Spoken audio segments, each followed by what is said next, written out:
Lahat ng problema ng bayan, ang sagot ay ayuda. Krisis sa Middle East, ayuda, ayuda, ayuda. Ang mga Pilipino para ng siwan tamad sa halip na mangarap at magsikap, nakanga, naghihintay ng AIX tupad. Nalulungkot naman ako at parang nawawalan na kayo ng pag-asa. Ganun ba yung tingin nyo? Walang pag-asa? O meron pa naman 2 taon upang maiangat natin? Maraming takot na takot kay BP Sara dahil malakas. Ako po, di ako natatakot. Ang panalangin ko lang po, sana hindi kaming dalawa'y makulong. I move to recognize the gentleman from the 2nd District of Caloocan City, the Honorable Representative Edgar R. Erice, to avail of the privileged hour. Thank you. The Honorable Edgar Rice from the 2nd District of Caloocan City is recognized to deliver his privileged speech. Thank you, Madam Speaker. Thank you, Majority Leader. Honorable Speaker, dear colleagues, it has been almost a year since the 2025 SONA. Isang taon na ang lumipas, halos. Nang marinig natin ang mahiya naman kayo speech ni Pangulong Marcos. Isang talumpating lumika at nagmulat sa mga mamamayan sa pinakamalaking nakawan sa kasaysayan ng ating bayan. Mga multo at maanumalyang proyekto na pinondohan ng 19th Congress sa loob ng 3 taon.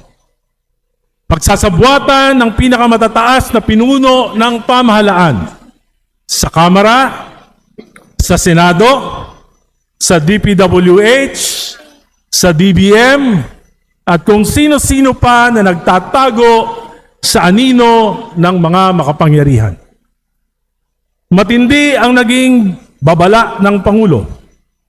Matapang ang kanyang salita noon. Ngunit ngayon, ang tanong ng bayan, Mr. President, ano na? Ano ba talaga ang nangyari? Ano ba ang punot dulo ng nakawang ito? Sino ba talaga ang mga nagsabwatan? Sino ba talaga ang mastermind? Sa darating na Hulyo, muli na namang haharap ang Pangulo sa bulwagang ito. Haharap sa sambayanang Pilipino para sa kanyang ikalawa sa huling SONA.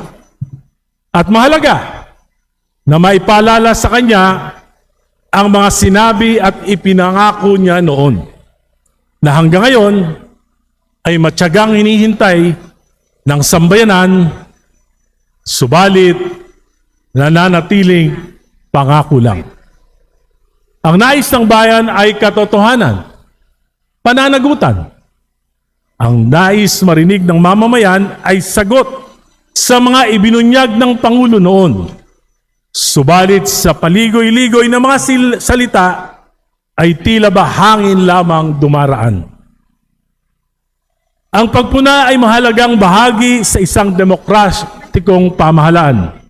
Hindi ito sagabal sa pamahalaan, kundi isang sandigan upang matiyak na ang bawat polisiya ay tama at higit na para sa nakakarami. At ang salapi ng bayan ay nagagamit sa pagpapaunlad nito. Kung mataliman ang aking mga pahayag, ay dahil lubha ng malalim ang sugat na dinaranas ng sambayanan.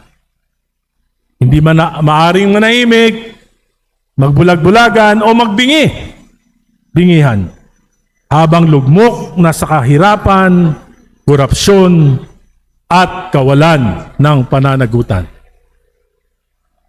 Kaya ngayong hapon, Mr. Speaker, Madam Speaker, I rise before you to reveal the true state of the nation, batay sa aking pananaw at sa mga pananaw ng maraming mamamayan, mga ordinaryong mamamayan na nakakausap ko sa araw-araw.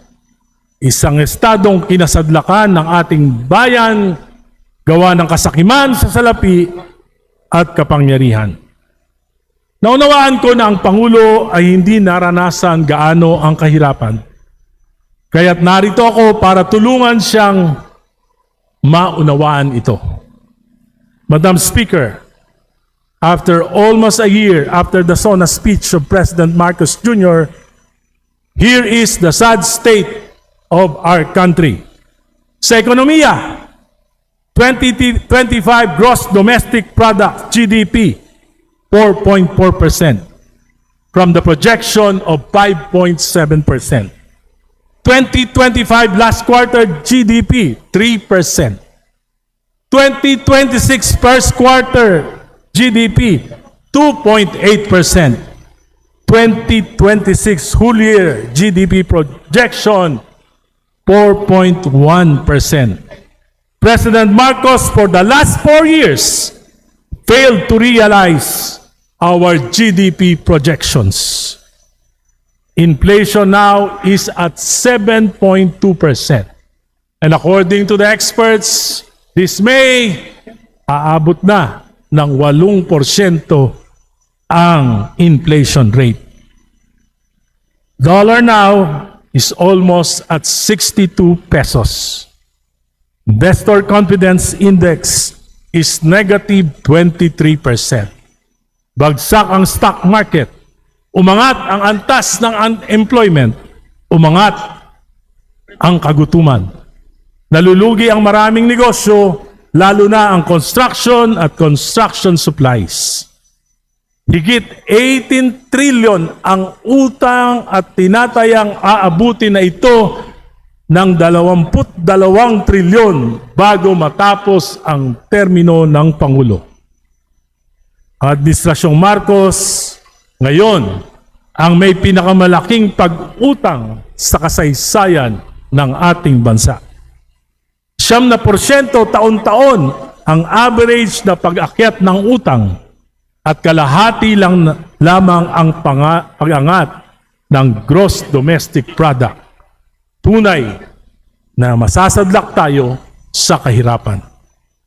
From a rising economic tiger in 2016, during the time of President Aquino, now we are back to being the sick man of Asia.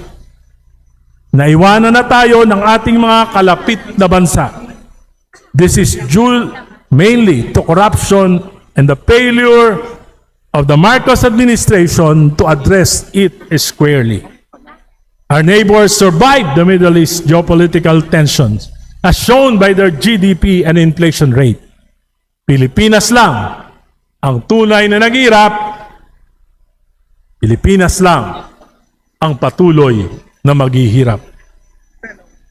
Sa infrastruktura at government spending, instead of sound policy reforms, what the public works did was to resort to optics. Kunwari, mag-iimbestiga. Kunwari, mag-iinspeksyon ng mga proyekto. Tinanggalan ng pondo ang lahat ng flood control projects, maging ang mga higit na kailangan. Kaya sigurado ako na ang baha, pagkawala ng buhay at kabuhayan ngayong tagulan ay mangyayari sa buong bansa. Pinababa ang material cost ng mga proyekto ng napakababa at hindi makatotohanan. Kaya 5 buwan na, wala pa ring procurement. Bagsak ang public spending, lugi ang matitinong kontraktor, lugi ang mga supplier, walang trabaho ang maliliit na construction workers. Sa edukasyon hanggang ngayon, wala pa ni isang classroom ang naitatayo. 180,000 classrooms ang backlog ng ating pampublikong paaralan. Political issues, unity. Yan ang pangako ng Pangulo bilang susi sa pag-unlad. Ano ang nangyari? Away sa Vice President, awayan sa Senado, damay ang hudikatura, nahati ang mga Pilipino. May dilawan, may pulahan, may DDS, may DDH, nag-iinsultuhan, nagmumurahan, parang ang mga grupo naging kulto ng pare-pareho. Ang presidential spokesperson Araw-araw may inaaway. Ito na lang ba ang programa ng Administrasyong Marcos? Ayuda. Ayuda. Ayuda. Higit 8 bilyon para sa mga barangay. 200,000 pesos kada isa sa 42,000 barangays ng bansa. Makatwiran ba ito? Equitable ba ito? Kailangan ba ito? Namomonitor ba kung tama ang paggasta nito? Hindi para itong salapi na isinaboy sa hangin. 50,000 ang populasyon ng isang barangay, makakatanggap ng 200,000. Yung isang barangay, 1,000 lang ang populasyon, makakatanggap ng 200,000. Where is the equitability? 5 scholars to be determined by the barangay. Di ba dapat ang CHED o mga paaralan ang tamang magpatupad nito? Ang mangyayari niyan, ay awayan at tampuhan. Reklamo, kamag-anak lang ni Kapitan ang nabigyan 100K. Bahala na kayo kung saan yung gagastusin. Alam naman natin, barangay, pati SK ngayon, may SOP din. Sayang ang salapi ng bayan. This is patronage politics. Hindi makatwirang programa at walang magiging impact sa pagunlad. Ano ba ang kinakampanya ng Pangulo? Ang pagtaas ng kanyang trust rating o ang pagunlad ng bansa? Lahat ng problema ng bayan, ang sagot ay ayuda. Krisis sa Middle East, ayuda, ayuda, ayuda. Ang mga Pilipino para ng siwan tamad sa halip na mangarap at magsikap, nakanga, naghihintay ng AIX tupad. Nakatanggap ng 5,000. Ilang araw lang, ubus na. Ano gagawin? Nga uli.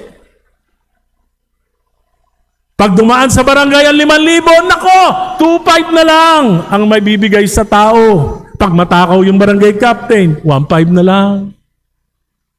Diyan sa amin sa Caloocan, 1,500 na lang ang binibigay. 5,000 ang pinipirmahan. Party list daw ang nagbibigay. Ito po ang tunay na kalagayan ng ating bansa. Isang pamahalaan na walang malinaw na direksyon. Isang pamahalaan ng walang sapat at matapat na solusyon sa pinakamabibigat na problema ng bayan. Isang pamahalaan na tila naubusan na ng vision para sa kinabukasan. Isang pamahalaan na halos hindi na makapagbigay ng pag-asa sa sambayanang Pilipino. Can we say that what is happening to our country today is the consequence of a failed presidency? Sa aking mahabang karanasan sa pamahalaan at maging sa pribadong sektor, may isang prinsipyong hindi matatawaran. The buck stops with the leader. Hindi natin mahanap ang kalinawan at solusyon kung patuloy tayong magbubulag-bulagan sa tunay na nangyari sa halos 4 na taon ng Administrasyong Marcos. Hindi natin mariresolba ang krisis na ito kung patuloy nating itatanggi kung paano ninakaw, nilustay at pinagsamantalaan ang higit sa trilyong piso ng pondo ng bayan ng mga nasa pinakamatataas na antas ng kapangyarihan. Kaya hanggang ngayon, kababago-bago ang naratibo. Iba-iba ang palusot, iba-iba ang itinuturo. May ICI investigation, may ombudsman, may panukalang independent People's Commission, may Senate Blue Ribbon Report na pinag-aawayan pa hanggang ngayon sa Senado. Ngunit ang malinaw, ito ay cover-up. Cover-ups will require a series of cover-ups. At habang nalulunod tayo sa palusot, kasinungalingan at pagtatakip, lalong mababaon sa kumunoy ng kahirapan ng ating bayan. At sa huli, ang tunay na biktima ay hindi ang makapangyarihan. Ang tunay na biktima ay ang mamamayang Pilipino na ang tanging pagkakamaliwa ay nagtiwala at bumoto sa atin. Madam Speaker, mahal natin ang ating bayan. I rise today not merely to blame, but to warn. Not merely to criticize, but to confront the truth. Sapagkat hindi na tayo maaring magpatuloy sa kasinungalingan. Hindi na tayo maaring magpanggap na normal ang lahat habang nasusunog ang bahay ng ating bayan. Our problem is not merely economic. Our problem stems from the kind of politics that we have allowed to dominate our country. Politics of patronage, politics of dynasties, politics of corruption, politics of convenience, and politics without accountability. I decided to deliver this press-on speech to help President Marcos and this government face the issues squarely. Kailangan nating maging tapat sa bayan. Hindi mangyayari ang nakawan sa ganitong kalaking kung walang pagpayag, pagkukonsinti o pakinabang ang mga nasa pinakamatataas na pwesto ng kapangyarihan. In my petition before the Supreme Court regarding the constitutionality of unprogrammed appropriations, lumabas ang mga saro para sa flood control projects, bilyon-bilyon, under the UA na may pagpayag ang Pangulo. Ang ating Pangulo ang may pangunahing may pananagutan sa problemang ito. Alam ko, maging ang ating Vice President may ambag sa kaguluhan na nangyayari sa ating bayan. Marami sa Senado ang nakipagsabuatan na nahimik habang nangyayari ito. Kaya ngayon, yan yung punot dulo ng pinag-aawayan nila dyan. Alam ko rin po, dito sa Kamara, yung pinakamatataas na pinuno ng 19th Congress. Sa katunayan, ang committee chairman, si Saldico, tumakas na. Nagpapasarap na sa Paris habang lahat tayo'y naghihirap dito. Sa halip na magmaang-maangan, harapin natin ang katotohanan. Kaya ngayong hapon, sana makarating sa ating Pangulo. Pakinggan mo naman yung mga abang tinig. Sa SONA, sa July 27, ang nais marinig ng sambayanan ay hindi palusot, hindi pagtuturo kung kani-kanino, hindi scripted optics, hindi bagong palabas. Ang nais marinig ng sambayanan ay ang katotohanan. Ang nais marinig ng sambayanan ay ang paghingi natin ng paumanhin. Ang nais marinig ng sambayanan ay malinaw na plano kung paano wawakasan ang krisis na ito at kung paano ang ating mga pananagutan. Sa ating Pangulo, hindi siguro masamang sabihin ng diretso, you can no longer accomplish grand legacy projects in the remaining 24 months of your administration. At sa bigat ng kalagayan ng ating ekonomiya, mahirap paniwalaan na may sino man sa pamahalaan na kayang agad baliktarin ang ating economic situation. Ngunit, may magagawa pa. Sa halip na itulak ang hakbang tulad ng CONAS na lalo lamang magpapagulo sa bayan, ang pinakamahalagang pamana na maaring iwan ng ating Pangulo ay ang mga tunay na political reforms. Maaring magsimula ang Pangulo sa isang komisyon na mag-aaral at mag-ahain ng rekomendasyon sa susunod na administrasyon sa kanyang successor kung paano aamyendahan ang 1987 Constitution sa isang tunay, malinis at malayang Constitutional Convention na maaring maipamana niya para sa kinabukasan ng ating bansa. Maaring bumuo rin ang Pangulo ng isang independent commission para turuwiran ng wakasan ang problema natin dito sa infrastructure at budget anomalies. Hindi para magtakip, kundi di bali nang wag na magparusa, matukoy na lang yung katotohanan para matiyak na hindi na ito mauulit sa kinabukasan. Maaring bigyan ng Pangulo ng maayos na pamahalaan after his term. Kung mabibigyan niya tayo ng mabuting mga leader sa susunod. Sa pamamagitan ng pagsulong ng mga reformang elektoral. Kabilang po dito, buong pakumbabakong minumungkahi na sana lahat tayong mga politiko, lahat ng kakandidato sa 2028, kailangan mag-submit tayo ng sinumpaang platform of government na pangangatawanan natin. At bukod doon, dapat para mabigyan natin ng political maturity, mayangat natin ang antas ng kamalayan ng ating mga botante. Dapat mandatory ang debate sa lahat ng mga kakandidato. Kahit sino ka man, dapat humarap ka sa debate para malaman ng tao ang iyong kakayahan. At least sa Panguluhan, dapat 3 beses magdedebate. Sa pangalawang Panguluhan, dapat 2 beses man lang. Dapat pati senador, dapat pati kongresista, dapat pati mga governor, dapat pati mayor humaharap sa debate upang maiangat natin ang kamalayan ng ating mga botante. At panguli, maaaring magpakumbaba ang ating Pangulo. May mas mahalaga sa pag-aaway. May mas mahalaga sa kapangyarihan. Gaano man nagkasakitan na, dapat ang manguna ay yung kapakanan ng bayan. Dapat manguna na ang Pangulo upang yakapin ang kanyang mga kalaban. Mr. President, sa July 27, taimtim akong makikinig sa iyo. Kasama ang buong sambayanang Pilipino. Tama na po ang optics. Tama na ang palabas. Tama na ang denial. Tama na ang cover-up. Be honest, Mr. President. Be sincere. Confront the truth.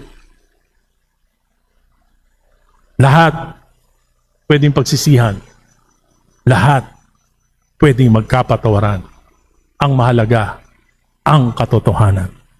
At sa huling 24 na buwan ng iyong pamumuno, Mr. President, mag-iwan ka ng kahit isang bagay na maaasahan ng sambayanang Pilipino. Hindi na legacy project ang hinahanap ng bayan. Katotohanan, pananagutan, reforma, at pag-asa. Salamat po.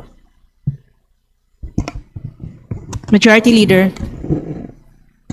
Madam Speaker, I move to recognize the gentleman from the 4th District of Quezon City, the Honorable Representative Jesus Bong Sisuntay, for his interpellation. The Honorable Bong Suntay is recognized for his interpellation. Thank you very much, Madam Speaker. If our good colleague would allow me to ask a few questions. It's my honor, Madam Speaker. Madam Speaker, nabanggit ho ng ating tagapagsalita sa kanyang privilege speech na nagmula doon sa kataga ng ating Pangulong, mahiya naman kayo. Mahiya naman kayo dahil doon mga nangyaring anomalya na tinamaan ng Kamara, Senado, DPWH, DBM. Nabanggit nyo na ito'y pangako lamang. Bakit nyo ho nasabing pangako lamang ito? Sapagkat hindi po nagkaroon ng makatotohanang investigasyon at paghahanap ng tunay na mga nangyari dito sa pinakamalaking nakawan sa kasaysayan ng budget at infrastructure sa ating bansa. Pero hindi ho ba, meron na, dahil sa speech na ito, meron na 15, alam ko, nauna yung 15 na mga contractors na naibanggit, meron rin mga pinangalanan ng mga tao na involved. Hindi ho ba nasimula ng investigasyon tungkol dito? Sa akin pong palagay ay hindi po naging ganap yung investigation at laging nahihinto yung mga investigasyon. Ang nakukulong lang po yung mga walang kapangyarihan, mga ordinaryong empleyado ng Department of Public Works. Hindi naman po magkakaroon ng pondo ang Department of Public Works kung hindi, para sa flood control at mga maanumalyang proyekto kung hindi ito napondohan dito sa Kongreso. Maliwanag naman po dun sa National Expenditures Program ng ating na isinumite ng Executive Department ng DBM. Wala naman po yung mga proyekto na ito. Ito po ay isiningit. Insertions, diversions at amendments. Ang masama po, napunta ito sa mga close projects at mga anomalies projects. Kaya po, kawawa, yung mga maliliit, kumbaga ito po yung mga dilis. Kung nakatikim man ito ng konting biyaya, konti lang. Yun naman po mga kontratista, ito po ay karamihan sa kanila, sa mga nakakausap ko, aba, kung hindi naman ganito ang sistema, paano kami maghahanap buhay? Hindi kami makakakuha ng kontrata. Pero yung mga pangunahing may akda, kung sino yung naglipat-lipat, nagmaniobra, hanggang ngayon po, nagtuturoan pa sila. Yung iba po, nagpapalamig sa Paris. So, kaya nyo po nabanggit na parang hindi makatotohanan ang nagawang investigasyon ay dahil wala pang talagang nakakasuhan o nakukulong? Tama ho ba ito? O yung dapat na totoong managot ay hindi pa napapanagot? Hindi lang po yung pagpapanagot sa mga nagkasala. Unang-una po, kaya bumuo ng Independent Commission for Infrastructure ay upang malaman natin kung paano po yung naging modus operandi upang sa ganon ay maiwasan na ito. At nakita naman natin na kung ano nangyari sa ICI, hindi na pondohan, hindi na suportahan, kaya nabuwag dala ng kusa.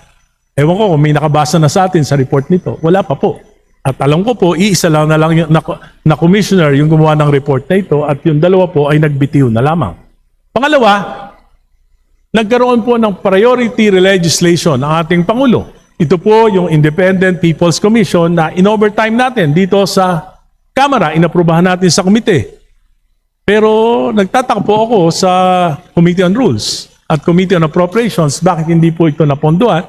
Bakit hindi pa inasasalang dito para sa ikalawang pagbasa? Kinalimutan na ba ito? Ano ba, mayroon ba tayong kinakatakutan na ayaw natin ng isang makapangyarihan na mag-iimbestiga dito sa nangyari na ito, na pinakamalaking nakawan? Lilimutin na lang ba natin yung trilyong piso? Charge to experience na lang ba yan ng mamamayang Pilipino? Ngunit di ba itong ICI report ay nasabit na sa Office of the Ombudsman? Sa tingin nyo ba walang mangyayari dito sa ICI report na ito? Mahalaga po na maging transparent yung naging resulta. Pero hindi po nailabas officially ang report ng ICI. Kaya hindi natin malaman kung ano talaga yun. Hindi ko alam kung bakit. Meron bang itinatago? Now, in your opinion, dito ho sa ating Kamara, should we initiate an inquiry over kung ano yung nangyari dito sa ICI report para malaman natin kung may patutunguhan ito o meron mangyayari? Sa palagay ko po, hindi na magaganap. Sapagkat ang administrasyon ang supermajority dito at nakita naman natin na yung Impracom na sinimula noon at nung lumalabas na yung mga witness ay hindi na po ay pagpatuloy at sinuspindi na po ang Impracom. Dapat po siguro kung tunay na nais ng 20th Congress na malaman ng buong katotohanan, pwede nating buksan muli ang Infracom at ipatawag natin ang mga kaukulahang ahensya na nag-iimbestiga upang malaman natin ang katotohanan sa mga bagay na ito. Now, nabanggit niyo po kanina that base doon sa SONA message ng ating Pangulo, merong sinimulang mga investigasyon tungkol sa mga proyektong hindi natapos at nabanggit niyo rin po na dahil dito, umaksyon ang DPWH. May mga lugar na pinuntahan, ininspeksyon, at may mga iba ditong may findings na. Ang unang-unang ginawa ng DPWH ay repasuhin yung mga cost estimate ng mga proyekto. Yung pagrepaso ng cost estimate, nabanggit nyo rin, ang bunga nito ay wala nang naging bidding. Pero itong statement nyo na wala nang naging bidding, base ho ba ito sa inyong sariling experience sa inyong distrito o ito ay nakuha lang natin dahil sa mga nakasulat sa dyaryo? Hindi po. Sa halos lahat po. Hindi ko lang alam po kung meron talagang may tinitingnan at tinititigan ang DPWH. Pero generally po, ang aking pagkakaalam ay talaga naman pong nabalang ng napakatagal ang bidding. Actually po, bibigyan ko ng isang halimbawa. For example, ang material cost ng asfalto ay 14,000 pesos. Binaba po yan ng DPWH to 4,000. So nung nagpapabidding, wala naman sumasali. Kaya nga, ngayon po, binalik nila uli sa 14,000. So, Kaya lang hindi- po, binalik nila sa 14,000, nasayang yung 5 buwan. So hindi ho ba maganda na yung material cost ay napababa? Di ba yun po ang gusto natin ma-achieve ng mga proyekto, to have a more realistic pricing to it at Alam niyo hindi po, maging overpriced? Alam niyo po, okay sana po kung napababa na makatotohanan. Kaya lang po, for example, yung 4,000 na asfalto, ang presyo, pag kumuha ka na asfalto sa isang asphalt company, mga 8,000. So lugi pa sa materials, sa mismong materials, hindi mo pa na ilalatag, hindi pa nagagamit yung mga equipments. Kaya po, hindi natin alam kung bakit, papaano,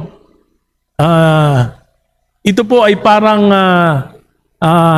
nagkaroon po kasi ng pahayag ng ating Pangulo na dapat pababain ng 50% yung materials cost ng mga proyekto. Binaba ng 50%. Pero bandang uli, nakita naman natin na hindi makatotohanan ito.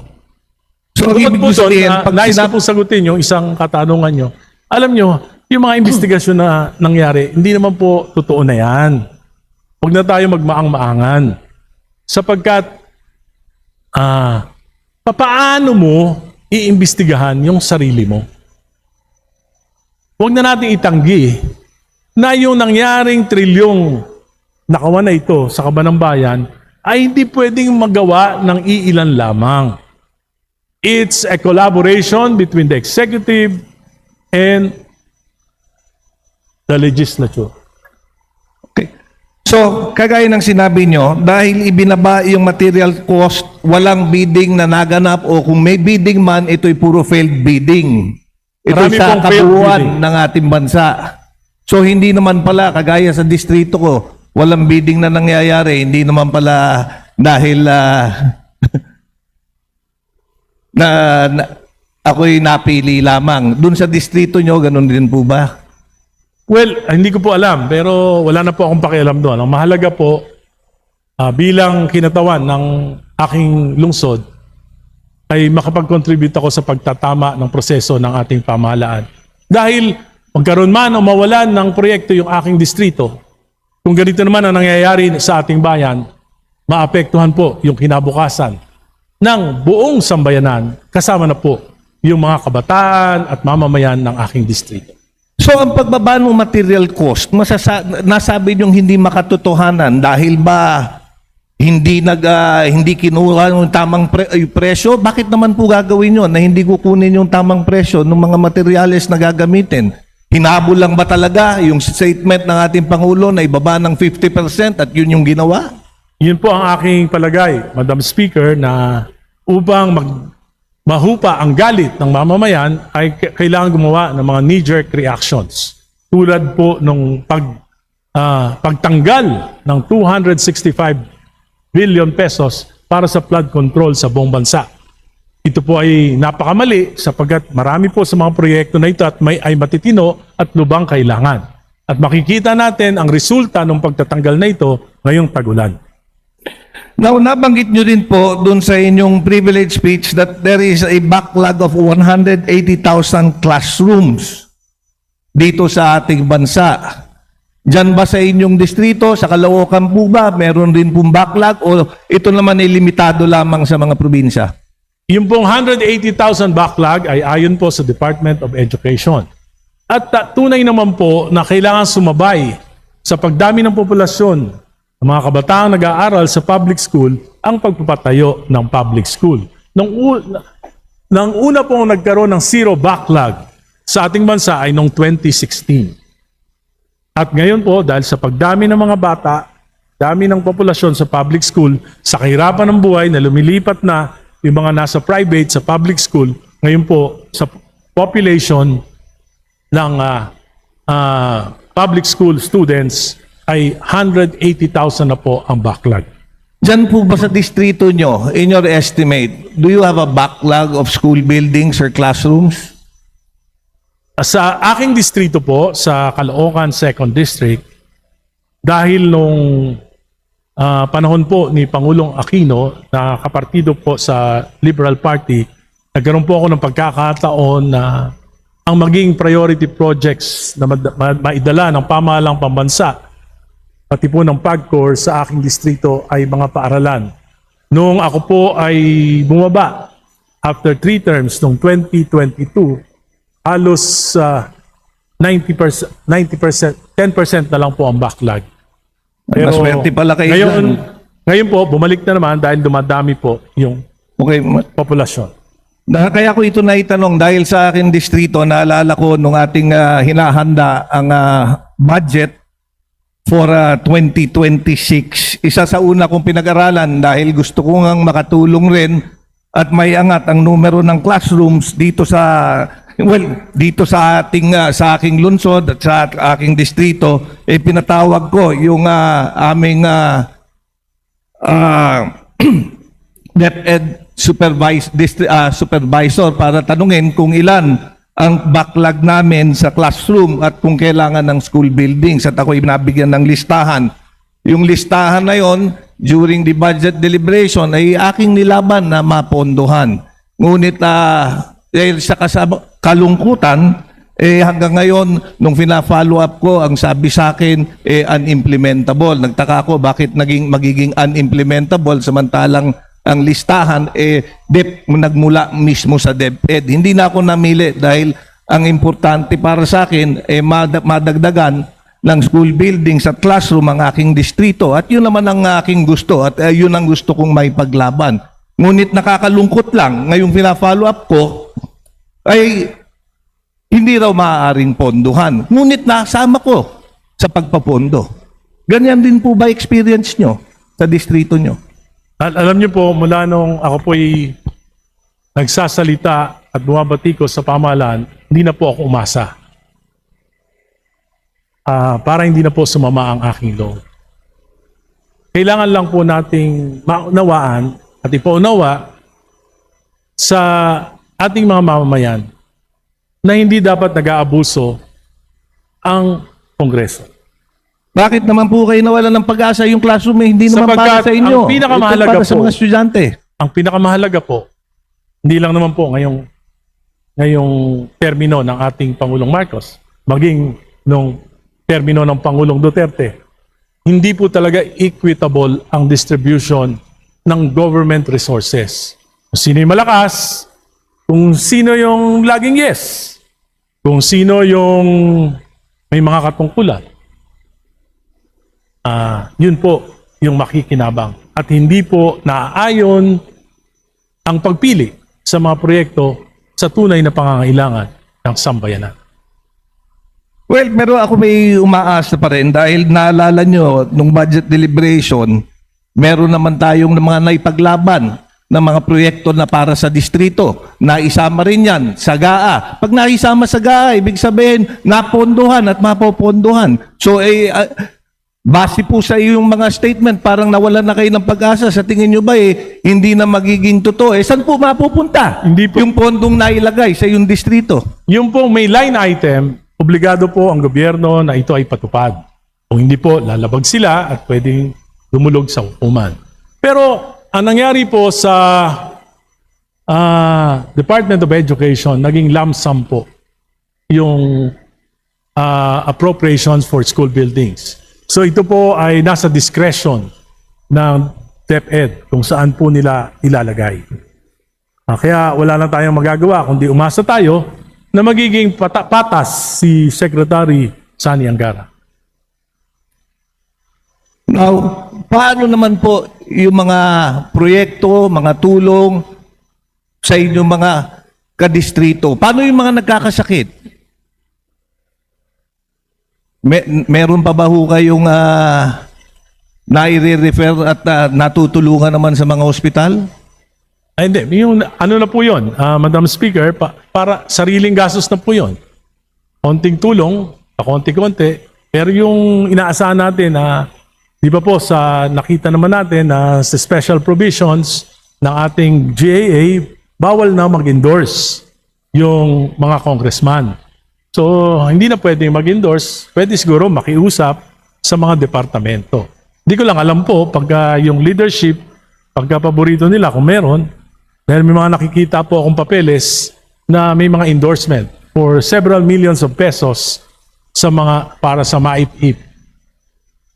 Now, but the bigger picture is actually the economy. And in fact, I agree with you. The inflation is currently at 7.2 and projection is that it will go up as high as 7.8 or 8%. GDP for April was 2.8 and in May, bababa pa rin ito. Now, pero meron pa naman pong 2 taon.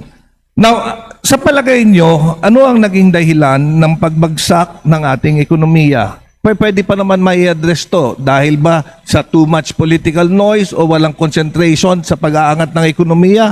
Ano ho ba sa palagay nyo? Well, mahirapan po sapagkat, for example, wala namang public spending, walang procurement. Kung magpo-procure ngayong May, June, so tag-ulan na po at mahirapan nang ma-implement yung maraming proyekto sa infrastruktura.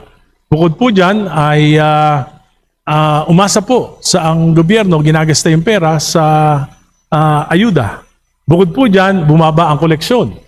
Kaya hindi po natin alam kung nakakasabay ba sa hirap ng buhay ngayon, nakakasabay ba yung collection doon sa mga dapat pagkagastusan.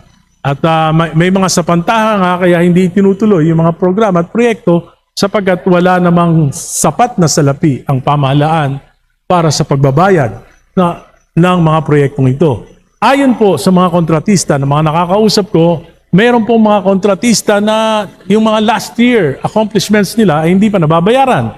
At kung bayaran sila ay pakaunti-kaunti lamang.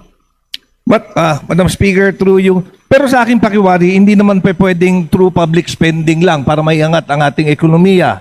Dahil ang importante rin is yung mga FDI, foreign direct investment. Ano na ba ang kinakalagyan? Paano po tayo makakapag-track ng foreign direct investment? I think that would also help the economy Gaya if po there ng- is a policy towards that goal. Madam Speaker, gaya po na sinabi ko kanina, bumaba po ng negative 23% ang index ng investments confidence sa ating bansa. Dahil po ito sa primarily corruption.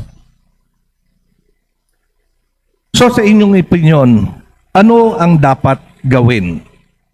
Ang kailangan po, yung economic problem natin ay naging bunga ng ating political problems. So dapat ang Pangulo, para sa aking opinion, ang dapat niya institute ay political reforms.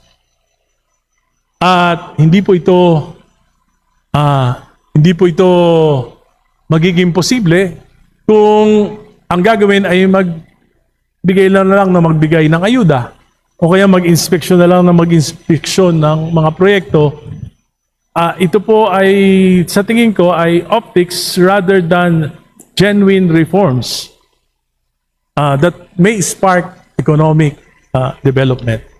Now, base po sa inyong sagot, dapat gawin political reforms. Di ba sobra-sobra na nga ang politika dito sa ating bansa? Kung political reforms na naman ang gagawin, baka lalo tayong bumagsak. What about economic reforms, economic policy concentration? Alam Ano niyo bang po, political reform mga... maraming pinangako ang ating Pangulo ng mga political reforms na hindi naman natupad. For example, the anti-political dynasty law na pinangako niya na as a priority legislation. Ang ginawa po, ang ipinasa ay isang batas na nag-i-institute nagli-legalize ng political dynasties. Pinangako niya po yung kadena. Pero hanggang ngayon po ay hindi umuusad dito. Pinangako niya po yung Independent People's Commission na mag-iimbestiga ng mga corruption sa infrastructure at national budget. Hindi rin po natupad dito. Yeah, pero Madam Speaker, Yan po yung pinakamalalaking dahilan kung bakit bumaba ang kumpiyansa ng mga namumuhunan sa ating bansa, maging lokal, maging nasyonal, maging international. Sapagkat kung may malaking corruption na nagaganap na hindi nasasagot o napapahinto ng pamahalaan, ay talaga pong pupunta na lang sa ibang mga bansa na mas maayos ang estado ng pagninegosyo.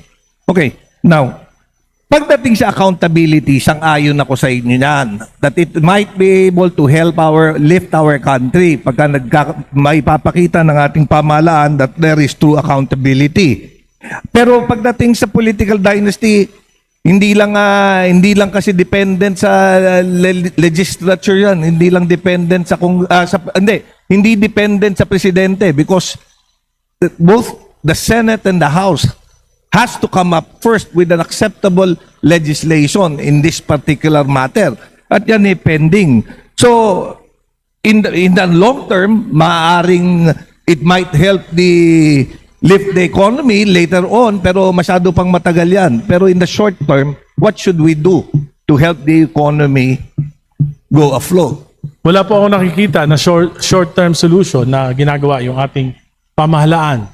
Gaya po na sinabi ko, hindi ako naniniwala na maski yung pinakamagagaling na economic managers natin ay may magagawa pang paraan para makarecover yung ating ekonomiya sa dating estado o sa estado ng mga kalapit nating bansa.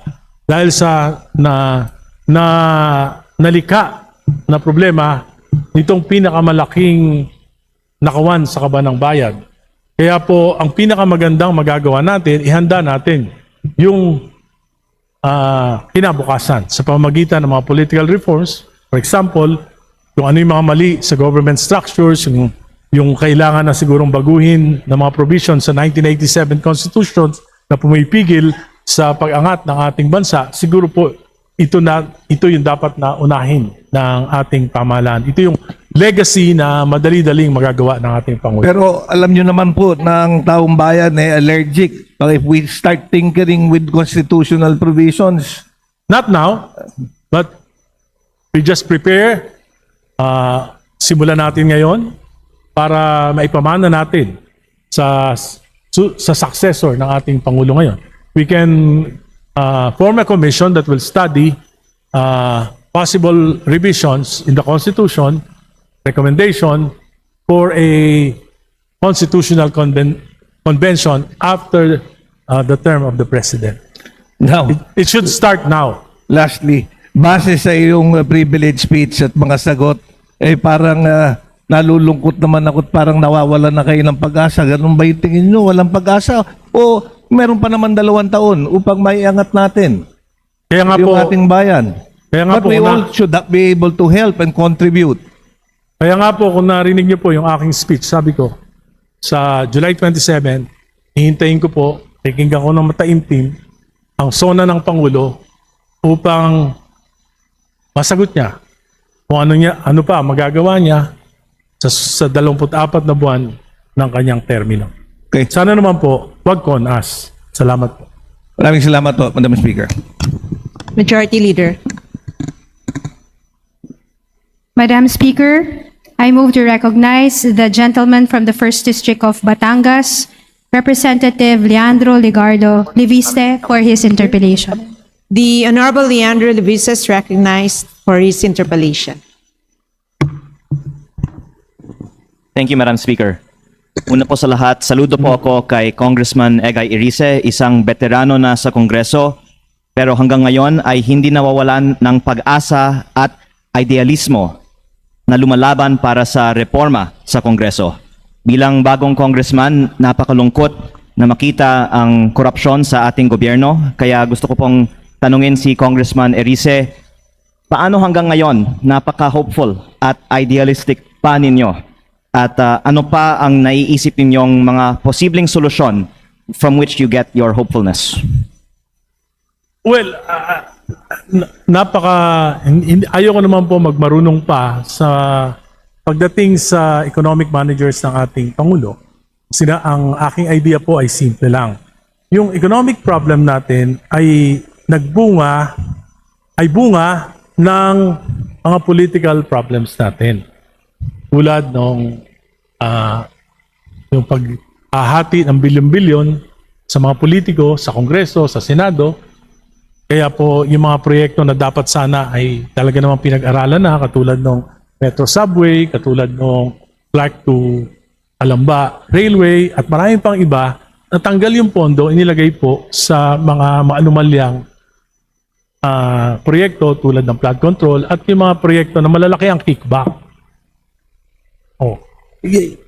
May political problems po. At gaya po, pangalawa, nangako yung Pangulo, sabi niya, priority niya yung anti-political dynasty. Pumalakpak pa nga ako, pinuri ko pa siya. Pero, nung lumabas po yung inaprubahan ng Kongreso, prostituted at unconstitutional po yung lumabas na. Ibig po sabihin, napakalayo nung Senado at bersyon ng Kongreso, pagdating sa BICAM, wala na po. Matutulog na lang yan hanggang 2028. So ibig ko pong sabihin, kinakailangan pong maging sincere ang Pangulo dun sa mga political reforms na ipinapangako niya. Natatandaan ko po ng trillion peso march. Yan po ang sigaw ng sambayanan. Sinigaw yan. Mga pare, kami po sa Liberal Party, yung mga non-government organization. Dahil sa galit ng tao dito sa trilyong pagnanakaw na ito, nangako ang Pangulo. Ipapasa natin ang anti-political dynasty law. Pero, nung nakita, baka naramdaman, muho na galit, pwede nang hindi to pa rin ang pangako. Nakailang speech na tayo dito sa plenaryo, Mr. Speaker, tungkol sa mga isyong ito. Pero patuloy po kayong lumalaban para sa mga solusyong ito. Ibig sabihin po ba, naniniwala kayo na kaya pa na masolusyonan ang mga problemang ito ng kasalukuyang administrasyon at sa loob ng 2 taon, maging maganda ang legasya ng kasalukuyang administrasyon? Well, nasa kanya po, nasa ating Pangulo, kung gusto niya pong magkaroon ng legacy. But I don't think that economic prosperity in his term will still be possible. In 24 months, I don't think so, with all the problems. So, kung hindi naman economic prosperity yung kaya niya ibigay sa atin, at least sana po, mabago yung uri ng politika natin dito sa ating bansa. But realistically, Kasi po, alam ko, nauna akong Pangulo dahil mababa yung trust rating niya, kailangan niya yung mga political families. speaking concretely though, Mr. Speaker, tungkol sa mga kayang magawa pa ngayon. Sa tingin niyo po ba, Mr. Speaker, kung magkakaroon ng cabinet reshuffle, maaari ito po ba kaya ang magiging catalyst para tumaas ang trust rating ni Pangulong Marcos? Alam niyo po, ito na, sa mga nadaanan kong mga administrasyon, ito na po yata yung administrasyon na papalit-palit ng mga cabinet members. Executive Secretary lang po, 3 beses na tayo. Pangatlong beses na nagpalit. So, alam niyo, pag ikaw ay na-appoint bilang isang secretary, yung mga first 6 months to 1 year, nag-aaral ka pa lang yan. 24 months na lang si Presidente. Kung magpapalit-palit pa siya, ano pa magagawa?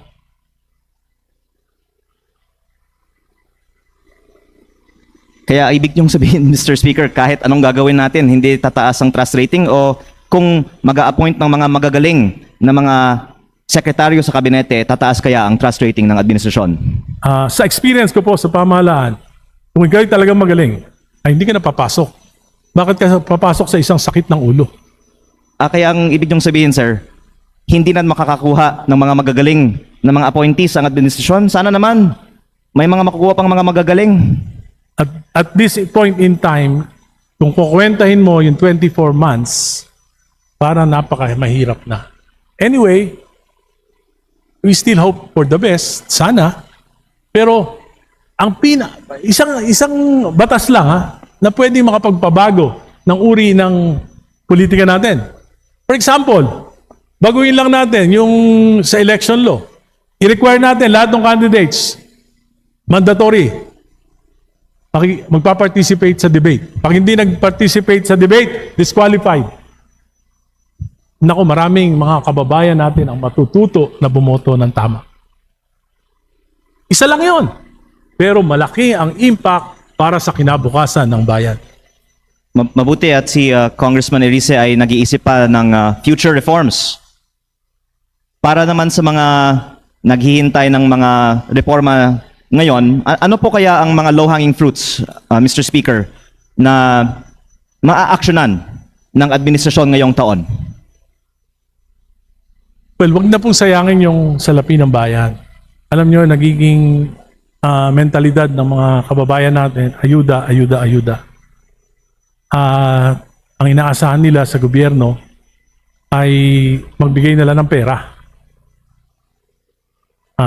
Kaya po nangyayari, ang binoboto nila yung makapagbigay ng pera. Hindi yung makapagbibigay ng tamang direksyon, may sapat na kakayahan at kaalaman para iangat ang bayan.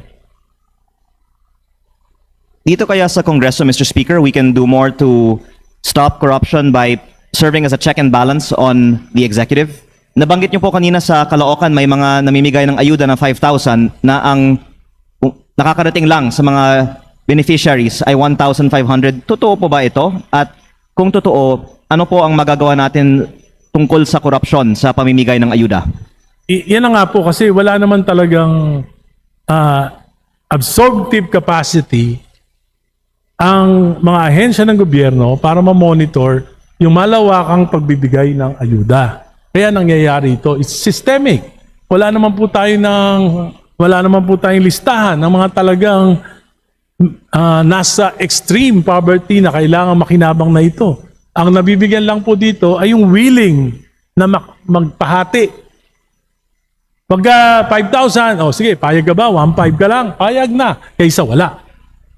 Yan po yung nagiging kaisipan ng mga mamamayan ngayon at sayang po yung pera na magagamit sana natin sa kalusugan, sa edukasyon, sa pagpapaunlad ng ekonomiya. Napupunta lang po sa wala at nagpapasama pa sa kaisipan ng mga mamamayang may hirap na Pilipino.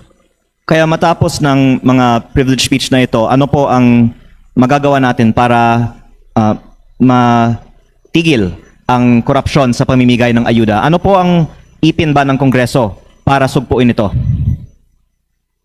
Well, siguro po dapat na sa budget deliberation sa 2027, for 2027 budget, siguro yan ay isang input na maaari nating ika nga ay maitanong sa mga namamahala ng ayuda sa ating pamahalaan. Tungkol naman po sa implementation ng mga DPWH projects, napapag-usapan din natin na maraming mga hindi pa na-bid out o na-failed bidding at ito din ay isang dahilan kaya na sabi ninyo na mabagal ang ating ekonomiya ngayong taon. Ano po kaya ang pwedeng magawa ng DPWH ngayon? At sa example ng sarili niyong distrito sa Caloocan, ano po kaya ang nakikita niyong solusyon? Siguro po ang una nating bigyan ng pansin. Ano ba talaga ang kakayahan ng pamahalaan para magbayad ng mga proyekto na nagagawa? Sapagkat magpapabid tayo, pagkatapos po, mag-i-implement ng proyekto, tapos hindi naman matatapos dahil hindi nababayaran yung mga kontratista. Which I think this Congress should really seek transparency from the Department of Budget and Management, Department of Finance, and the Department of Public Works. Ano ba talaga yung kakayanan para mabayaran at ma-implement yung mga proyekto na ito? Pero para sa mga proyekto na napondohan na sa 2026 GAA at ito din po ay isang subject of interest para sa maraming mga kongresista na narito ngayon. Ano po ang tingin ninyo dapat mangyari para mas mapabilis ang implementasyon ng mga proyekto? Lalong-lalo na po ang nabanggitin yung example na classroom backlog na napakarami ang mga classrooms na nasa GAA pero hindi pa ipinapatupad. Alam niyo po, iba yung napondohan, iba yung cash component. Sa 2026 national budget, 6.79 trillion. 1.7 trillion po nun uutangin. At yung pong projection na 5-point-something trillion ay hindi natin alam kung na-realize ba. Magkakalahating taon na. Mabagal ba sa bagal na ekonomiya? Baka naman yung projection ay hindi na-realize. So, saan kukuha ng pera? Yan po yung problema. Siguro dapat maging transparent ang gobyerno kung madadagdagan yung 1.7 trillion na projection na uutangin for the 2026 national budget. It's a complex problem. Hindi po ganun kasimple. Kaya kinakailangan talaga yung transparency ng executive department pagdating po sa pondo ng ating bansa. Panghuli po, Mr. Speaker, what I take away from your answers is napakalaki ang nasasayang na pondo ng bayan at the same time, kulang din ang koleksyon natin kaya lalong-lalong kailangan mag-fiscalize ang Kongreso sa mga gastusin ng ehekutibo. Ngunit pag tayo ay nagsasalita lang po dito sa plenaryo, baka hindi natin masyadong nasa-scrutinize ang mga miyembro ng kabinete at ang mga paggamit nila ng mga budget. Ano pa sa tingin ninyo ang magagawa ng Kongreso para ma-improve ang utilization ng mga executive department agencies sa kanilang mga budgets ngayon bago pa ang budget season? Ay, sa ngayon po, wala tayong magagawa. Talagang ang ating pangunahing tungkulin ay legislation at oversight. Siguro po, pwede sa oversight function natin, pwede nating tanungin yung executive. For example, yung narinig ko yung inyong 8 billion, may get, yung tigto 200,000 per barangay. Nakita ko po yun po, sayang lang. Sayang lang yung pera na yun. Bakit? 200,000, 100,000, 5 scholar na tigto 20,000. Ang mamimili, yung barangay. Di ba? Hindi CHED. Hindi yung pong mga eskwelahan. Anong kinalaman ng barangay sa pagpili ng mga magiging scholar? Kaya magiging reklamo lang. Biro mo, 50,000 yung estudyante doon sa barangay, pipili ng 5. Di sasabihin lang ng mga taong pinili lang yung mga kamag-anak ng barangay. So sayang lang po yun. Dapat yun binigay sa mga karampatang ahensya na alam kung sino yung pipiliin, yung pinakamahirap, yung talagang pakikinabangan yung pondo na yon. Pangalawa, 100,000 per barangay. Bahala na kayo, sabi ng Pangulo, kung saan nyo gagamitin yan.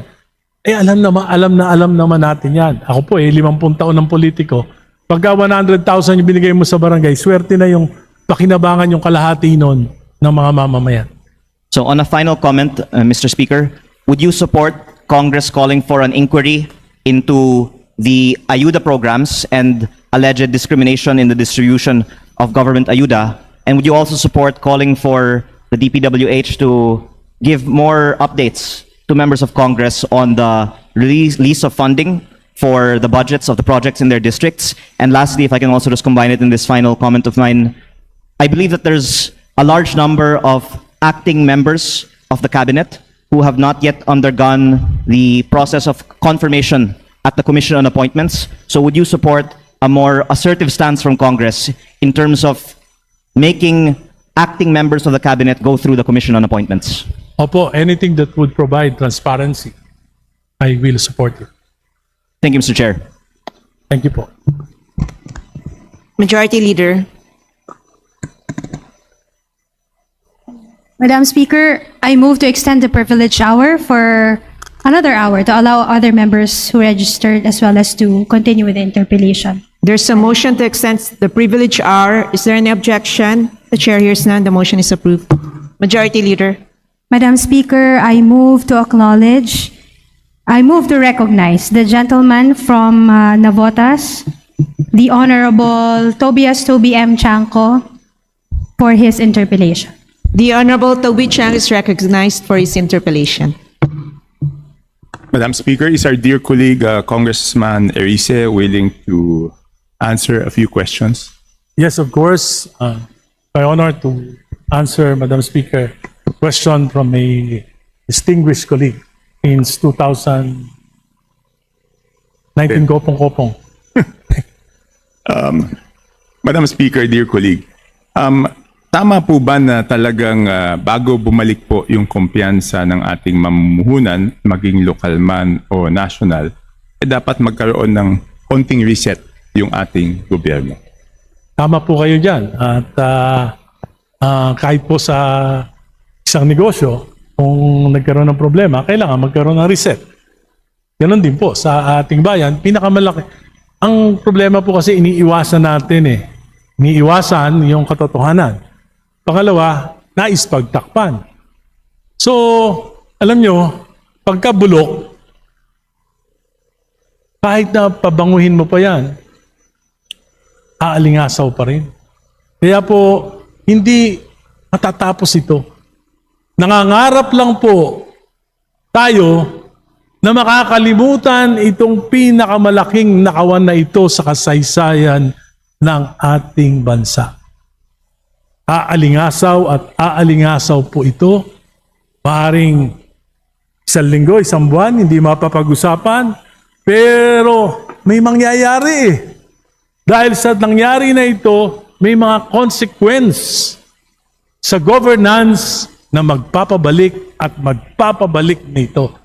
Mulit-muli, aalingasaw. Kaya kailangan po, ang gawin na natin, kayuri natin, ang una natin gawin, huwag tayong maging in denial. There is a problem. How can we solve the problem if we will keep on denying that there is a problem? Di ba? Kailangan ayurin natin ang bulok, itapon natin, at pagalingin natin ang sugat. Maraming salamat po, Madam Speaker, dear colleague. At ang siguro ang dapat pag ako po, ang humble opinion ko, talagang ang dapat pagsibulan po nito, talagang pagdating po ng SONA o bago dumating yung SONA, talagang dapat may makulong na big fish. Kung hindi po kasi, baka masyado nang mainip ang ating mga kababayan. Tama po ba? Sa ngayon po, hindi ako maasa na magkakaroon na makukulong na big fish. Bakit? Nung tinuro si Saldico, anong sinabi ni Saldico? Involve kayo lahat. Lahat ay pakukulong, lahat ng aakusahan, sasabihin niyan, involve kayo lahat. So pag may nakulong, malaking gulo.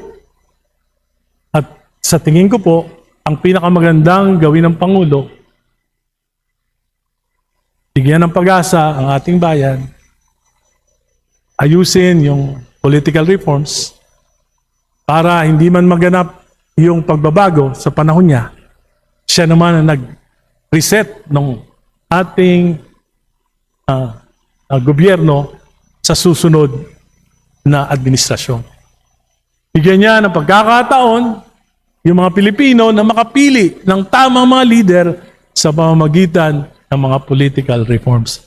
Sa tingin ko po, ito na lang ang magagawa.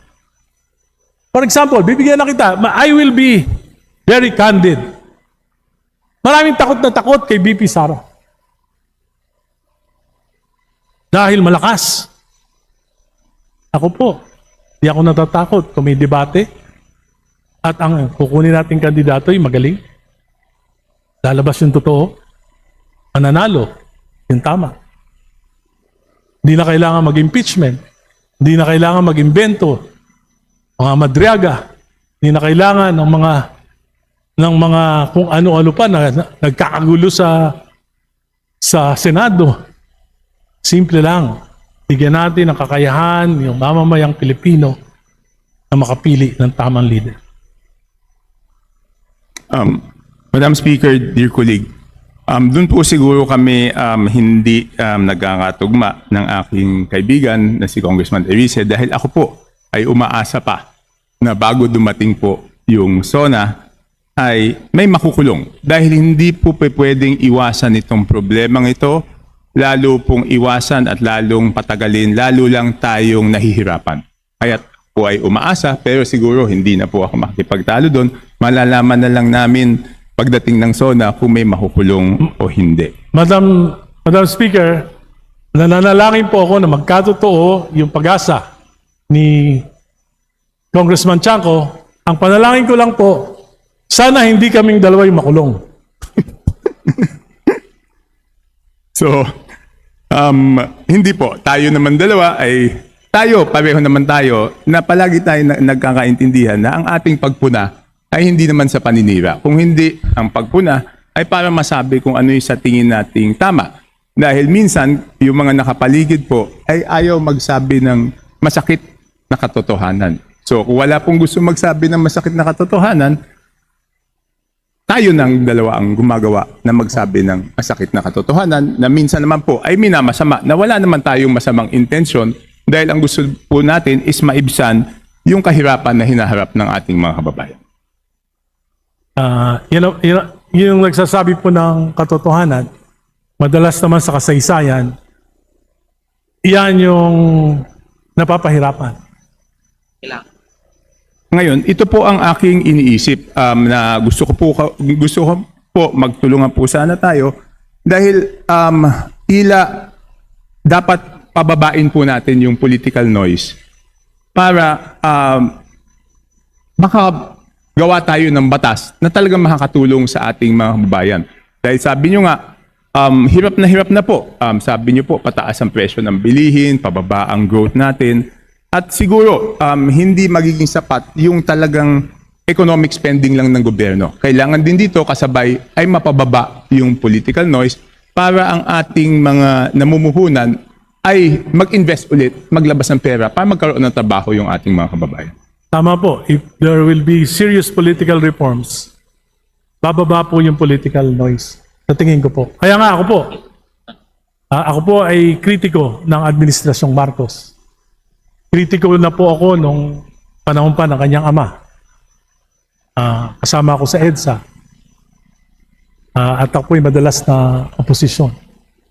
At sabi ko po, kung itong last 2 years ng Pangulo, kung meron lang po genuine political reforms, itong sa SONA, may maririnig lang ako na mag-i-implement siya ng reforma ng mga pagpabago ng bansa natin. Luluhod ako sa kanya. At di niya na ako maririnig na pagbatikos sa kanya. Political reforms, baguhin natin ang konstitusyon after his term. Pero ngayon pa lang, simulan na natin yung proseso na ito. Bigyan niya ng pagkakataon ng political maturity, yung mga botante sa pamamagitan ng requirement para sa debate ng mga kandidato. Palagay ko po, yun lang, okay na sa akin. Palagay ko po, may mararating na yung mga pag-reforma na yan. So yun lang po, Madam Speaker, dear colleague, yun lang po ang aking maiksing interpellation sa ating kasamahan dito. At sana po sa panahon po na tayo nakasinadi makaisip po tayo ng mga batas na makakatulong sa ating mga kababayan at kung meron kayong panukala, ako po ay willing mag-co-author sa mga batas na yon para lang talagang, hindi po kasi tayo tatagal ng ganitong, ng 2 taon ng ganito at sasabihin na hintayin yung susunod na eleksyon. Dapat makaalis po tayo dito sa problemang ito sa lalong madaling panahon. Yun lang po, dear colleague. Salamat po. Thank you, Madam Speaker. Majority Leader. Madam Speaker, there being no other member who wishes to interpellate, I move now to refer the speech of the Honorable Edgar R. Erice and the interpellations made thereon to the Committee on Rules for its appropriate action. There's a motion. Is there any objection? The chair hears none. The motion is approved.